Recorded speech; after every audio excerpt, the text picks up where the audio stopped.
Y estamos en comunicación vía telefónica con José Enrique García Enciso, que junto a Rótolo, combatiente de Malvinas, piloto naval, tienen un librazo, lo recomiendo mucho, Malvinas, 5 días decisivos. Con José hemos conversado en la temporada pasada, allí en una extensa charla, un aprendizaje total que nos dio José. Y en este caso queríamos repasar, primero te saludo. José, ¿cómo estás? ¿Qué tal? ¿Cómo estás? Bien, un gusto estar nuevamente comunicado con vos. ¿Cómo estás? ¿Todo bien? Todo bien, todo bien. Yo, bueno, vine de Corrientes, vos sabés que vivo ahí. Llegué ayer, pero en medio de grandes lluvias y bastantes inconvenientes, pero bueno, hay que encararlos y mientras tanto seguir con la tarea de todos los días. Está muy bien. José, en Malvinas, 5 días decisivos, que para mí es un libro revelador totalmente. Eh, Inclusive es un libro que César Trejo me insistía mucho en un momento a que lo lea. Y recuerdo, Ujú. y quiero ir puntualmente a este caso, además por el tiempo también que tenemos en este caso. En YouTube del Observatorio Malvinas van a encontrar la entrevista, extensa entrevista, charla que tuvimos con José, donde explica ahí en profundidad. Pero acá, José, me quiero ir al 1 y 2 de mayo de 1982, porque vos eras Ujú. parte de unas negociaciones muy importantes. Era un fin de semana, sábado y domingo, y Ujú. estaban allí negociando para aceptar la propuesta de paz de Perú. Te doy Sí, pie y introducinos en eso. Contanos sobre eso. cómo no. Antes hago una breve introducción. Eh, Había venido el general Haig a negociar acá con nosotros.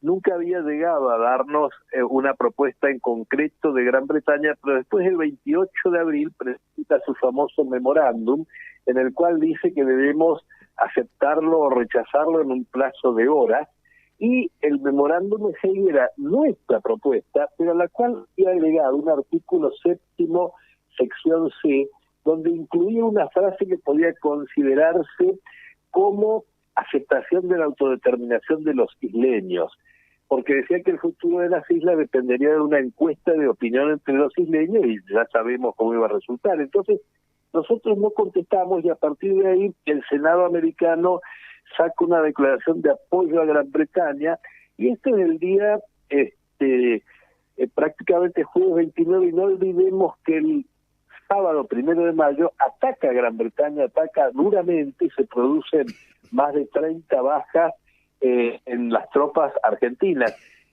Ahí se produce otro fenómeno y es que casi todos los presidentes latinoamericanos o sus ministros de Relaciones Exteriores llaman al presidente Reagan norteamericano y le dicen que no se puede aceptar un ataque de esa naturaleza a un territorio que está dentro del área americana, que justamente está Gran Bretaña atacando dentro de lo que es el área americana y el área del Piar.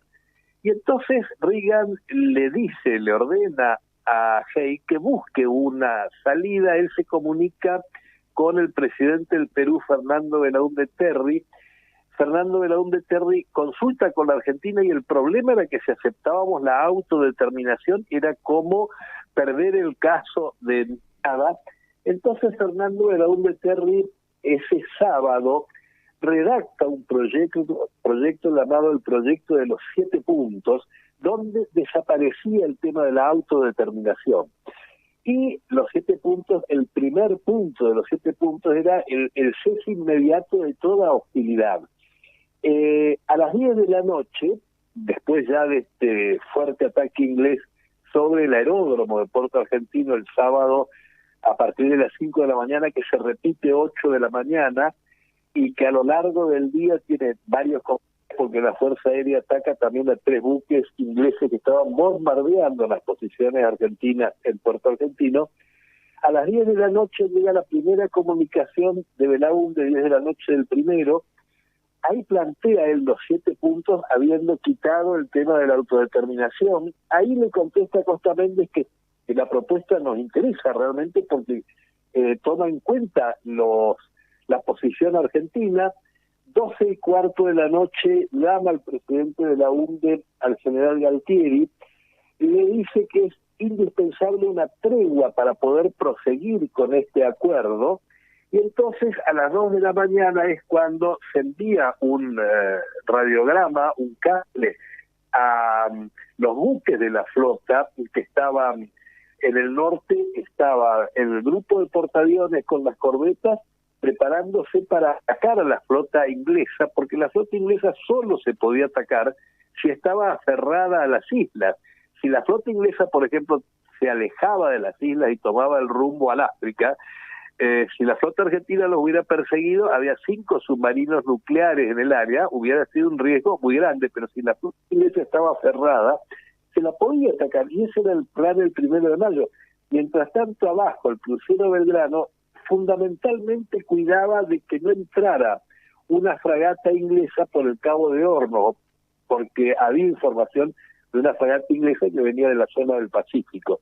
Y ahí estaba el Belgrano, y arriba estaban el grupo de portaaviones y las 3 corbetas de bajo bordo con Exocet, que estaban muy cerca de la flota inglesa.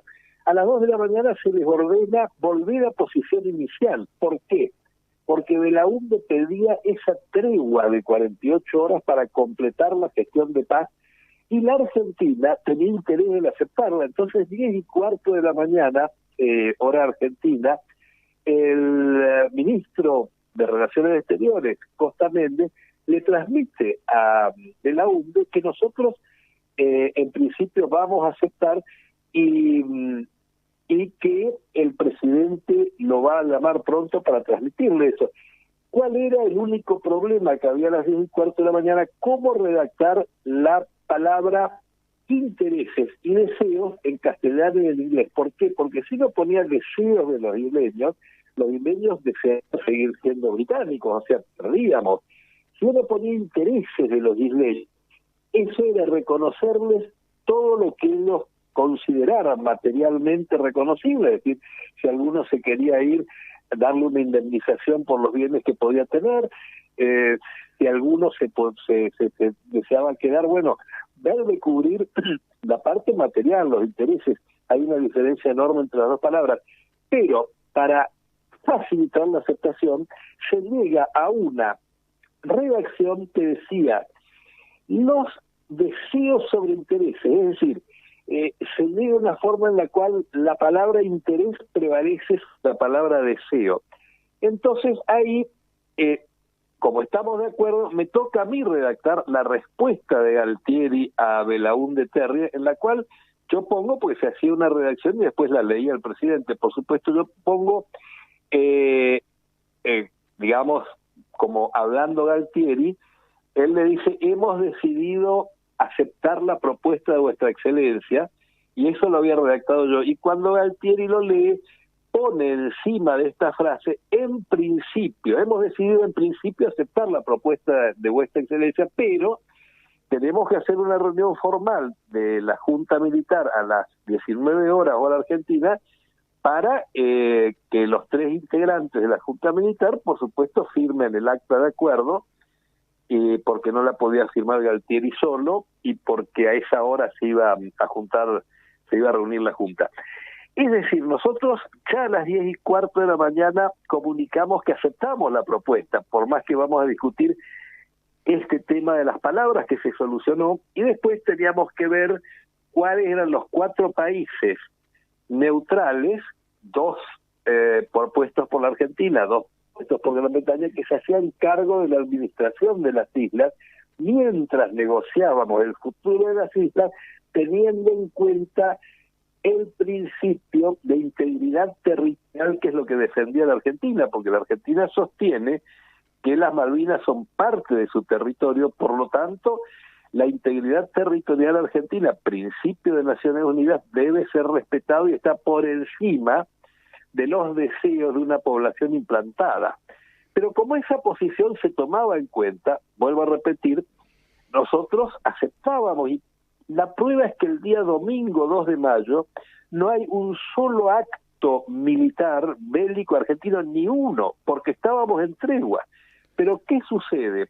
Ahí, perdón, Nosotros José, solo sí. para aclarar esto que estás contando, Ujú. porque es muy importante, recuerdo José Enrique García Enciso, autor de Malvinas, 5 días decisivos, junto a Benito Rótolo, piloto naval, combatiente de Malvinas, que todo esto pasa entre la tarde-noche del sábado 1 de mayo y la mañana del 2 de mayo.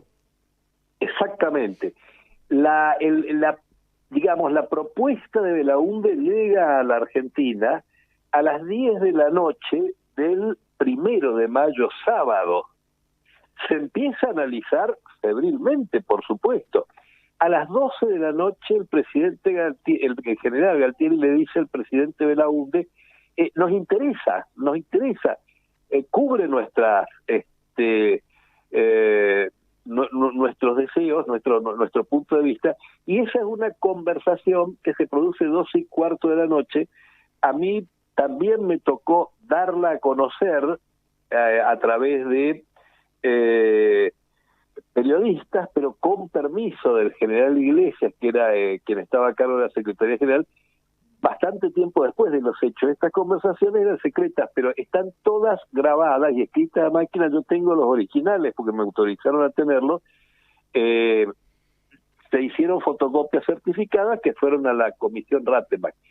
Pero los centrales, Galtieri habla entonces 12:15 y se habla de una tregua, concretamente. 10:15 de la mañana se le dice, sí, esto va a prosperar, va a progresar, tenemos que hacer unos pequeños cambios. A esa hora, Belaúnde comunica a Haig el domingo a las 10:15 de la mañana, que Haig estaba con el ministro de Relaciones Exteriores, Pim, al lado, le dice, los argentinos están para aceptar. Y Pim, si bien esto no está probado porque Pim lo negó, sin embargo hay dos conversaciones que han sido ocultadas por el gobierno de Londres donde Pim comunica esto. Al enterarse Thatcher, convoca una reunión muy informal a mediodía en su residencia y ahí deciden cambiar las reglas de juego para hundir al crucero Belgrano, que era el único blanco que tenía en la mira, porque a la flota todavía no la habían podido ubicar. ¿Recordás, José, perdón, quién era Pim? Pim era el ministro de Relaciones Exteriores de Gran Bretaña. Bien. Digo, importantísimo ese dato que estás dando. Era el ministro de Relaciones Exteriores de los británicos y le llega la información a través de Estados Unidos que Argentina iba a aceptar la propuesta de paz de Perú. Así es, esto está comprobado, está verificado, está reconocido por Haig, porque estaban los dos reunidos en el despacho de Haig cuando Belaúnde le dice que Argentina va a aceptar. Ahí yo estoy seguro de que un ministro de Relaciones Exteriores inmediatamente llama a su jefe, la primera ministra, y le dice, mire, los argentinos están por aceptar. Vuelvo a repetir, Pim nunca quiso reconocer esas dos llamadas, porque si reconociera, inculparía directamente a Thatcher de lo que pasó después. ¿Qué hace Thatcher? Convoca a dos almirantes a su casa de fin de semana y sin ningún tipo de actas ni nada, cambia las reglas de juego de enfrentamiento y anula la orden de no atacar fuera de la zona de exclusión, porque la zona de exclusión tiene un valor jurídico. Solamente se podía atacar el portaaviones fuera de la zona de exclusión porque el poder ofensivo del portaaviones llega tan lejos como llegan sus aviones, pero no se podía atacar buques de guerra comunes porque fuera de la zona de exclusión no representaban un peligro inmediato. Y él cambia las reglas de juego y le dice al almirante Leach que le ordene al submarino Conqueror disparar contra el Belgrano, porque el submarino Conqueror hacía casi 48 horas que venía siguiendo al Belgrano, lo había detectado y lo venía siguiendo, pero no lo podía atacar porque el Belgrano estaba fuera de la zona de exclusión. Y en un momento determinado el Belgrano da vuelta a su rumbo y comienza a volver a Ushuaia. ¿Por qué? Porque estábamos en una tregua y todo el mundo daba por supuesto que se iba a firmar la paz esa tarde. Por lo tanto, al Belgrano se le manda la orden de cambiar su rumbo y poner proa rumbo a Isla de los Estados. El comandante del Conqueror dice, yo hace 2 días que lo venía siguiendo, pero no le podía tirar porque nunca entraba a la zona de exclusión. De golpe le llega una orden de que dispare aunque esté fuera de la zona de exclusión, de que lo torpedee. Y el comandante 3 veces se hace repetir la orden porque él tenía otras instrucciones. Al final, el comandante tira los torpedos, hunde al crucero Belgrano, y esta noticia llega a las 7 menos cuarto de la tarde, cuando que a las 7 anunciábamos que habíamos aceptado la paz. Mientras tanto, a las 5 de la tarde, hora de Lima, el presidente de la UNDE convoca una conferencia de prensa y dice que se ha logrado la paz entre Gran Bretaña y la Argentina y que él puede adelantar el primero de sus puntos: cese inmediato de hostilidades. Yo tengo acá enfrente mío la noticia de Associated Press, donde justamente habla de la conferencia de Belaúnde, y el cable dice así: Lima, el presidente peruano Belaúnde Terry dijo hoy que Gran Bretaña y Argentina anunciarán esta noche el cese de toda hostilidad en su disputa por Malvinas. Lima, 2, Associated Press. El presidente Belaúnde Terry dijo hoy que Gran Bretaña y Argentina anunciarán esta noche el cese de toda hostilidad en su disputa por las Malvinas. El documento base fue redactado por el secretario de Estado norteamericano, Alexander Haig, y transmitido al gobierno argentino por medio del presidente peruano.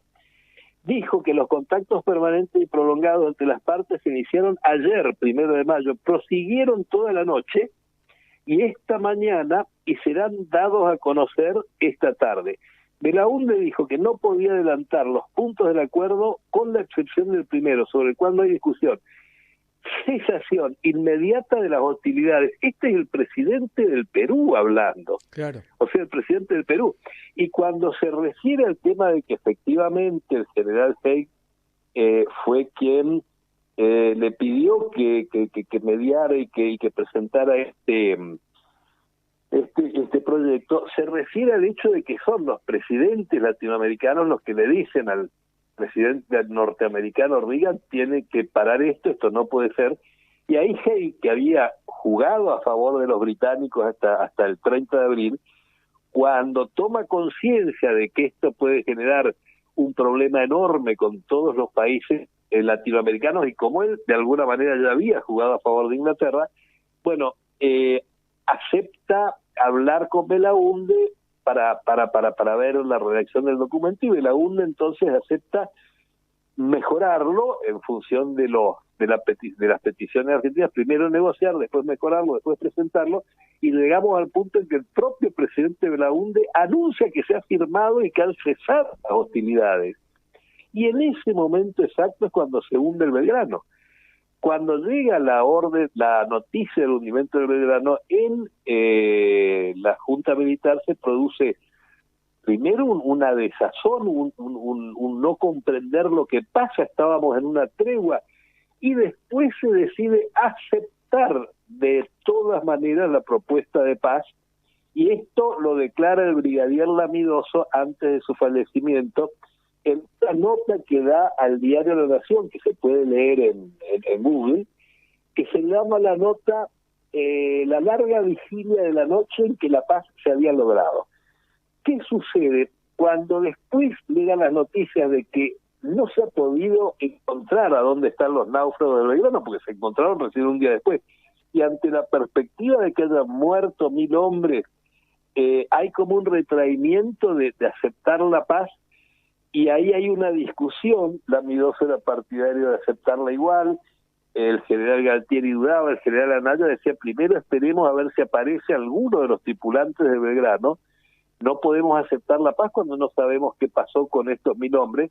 Y ahí entonces, bueno, la paz que se había aceptado no se termina de dar, pero lo real y concreto es que nosotros habíamos dado el consentimiento para este plan de los 7 puntos, y Belaúnde Terry dice que él le había transmitido, por un lado, al embajador inglés en Lima nuestra aceptación, y por otro lado Haig le había transmitido al primer ministro Pym en Washington nuestra aceptación. Ahora, ¿qué dice Thatcher? Dice: no, a mí nunca nadie me avisó nada, lo cual es muy difícil de creer porque era la primer ministra. Ella dice simplemente a mediodía llamé a los almirantes a ver cómo estaba la cuestión y me dijeron que había un buque que era el Belgrano, que era un peligro inmediato para la flota inglesa. El Belgrano estaba a 12 horas de marcha de la flota inglesa si hubiera querido ir. Rumbo al continente. Además, el Belgrano estaba rumbo al continente, lo cual era alejarse de la flota inglesa, y aún se hubiera puesto proa a la flota inglesa. No olvidemos que el Belgrano era un buque antiguo, no daba más de 20 nudos en su mejor momento, digamos, y además la flota inglesa hubiera tenido que quedarse quieta esperándolo, lo cual yo dudo de que hubiera pasado. Es decir, Thatcher hace una explicación donde dice: tuve que dar la orden de hundirlo aunque estuviera fuera de la zona de exclusión, porque era un peligro inmediato para nuestros muchachos. Esto quedó en su momento como una versión oficial, pero después una serie de circunstancias hacen que comiencen investigaciones, tanto, digamos, un poco acá en Buenos Aires como en Londres, de un parlamentario británico que se llamaba Tom Dale, que empieza a darse cuenta de que lo que dice Thatcher no coincide con otras informaciones que él está recibiendo. Era el más antiguo de los integrantes de la Cámara de los Comunes, era un hombre al cual no era fácil engañar. Y él llega a la conclusión de que Thatcher había mentido, y dice: ¿por qué mintió? ¿Por qué dijo que el Belgrano estaba a punto de atacar a la flota inglesa si al revés? Estaba lejísimo y se estaba alejando. Bueno, y ahí empieza una larga investigación que incluye una investigación en Londres, una investigación en Lima, una investigación en Washington y una investigación en Buenos Aires, que en su origen la hacen dos periodistas ingleses, uno era de origen sudafricano, en realidad Desmond Rice y Arthur Gapson, los dos muy vinculados a este parlamentario inglés, que ellos quieren averiguar la verdad. Y bueno, nosotros colaboramos con ellos para darles toda la verdad, es decir, le dimos acceso a nuestros archivos, que eran secretos, y de ahí surge cada vez más fuerte la verdad, de que la verdad como la vemos nosotros, de que Margaret Thatcher, justamente al enterarse de que nosotros vamos a aceptar la paz, ordena que se ataque al Belgrano aún estando fuera de la zona de exclusión. Y como ella dice en sus memorias, yo siempre pensé que en estos casos, si había algún tipo de ataque, los argentinos iban a preferir pelear a aceptar mansamente el ataque. Claro, que lo hizo agrede, lo hizo a propósito para que la guerra continuara, para que no se acepte esa paz. Él era consciente de que esa paz, aunque estuviera, digamos, tan aceptada por Estados Unidos, y además la mitad del gobierno de Thatcher que estaba enfrentado a Thatcher, de hecho, después de la guerra, unos años después, el mismo Partido Conservador la echa, ustedes recordarán, en 1987, si no me equivoco, la mitad del gobierno encabezada por Pym era partidario de aceptar esa paz. Pero Thatcher decía: si aceptamos esa paz, yo como primer ministro voy a tener que renunciar y voy a caer, y eso yo no lo acepto.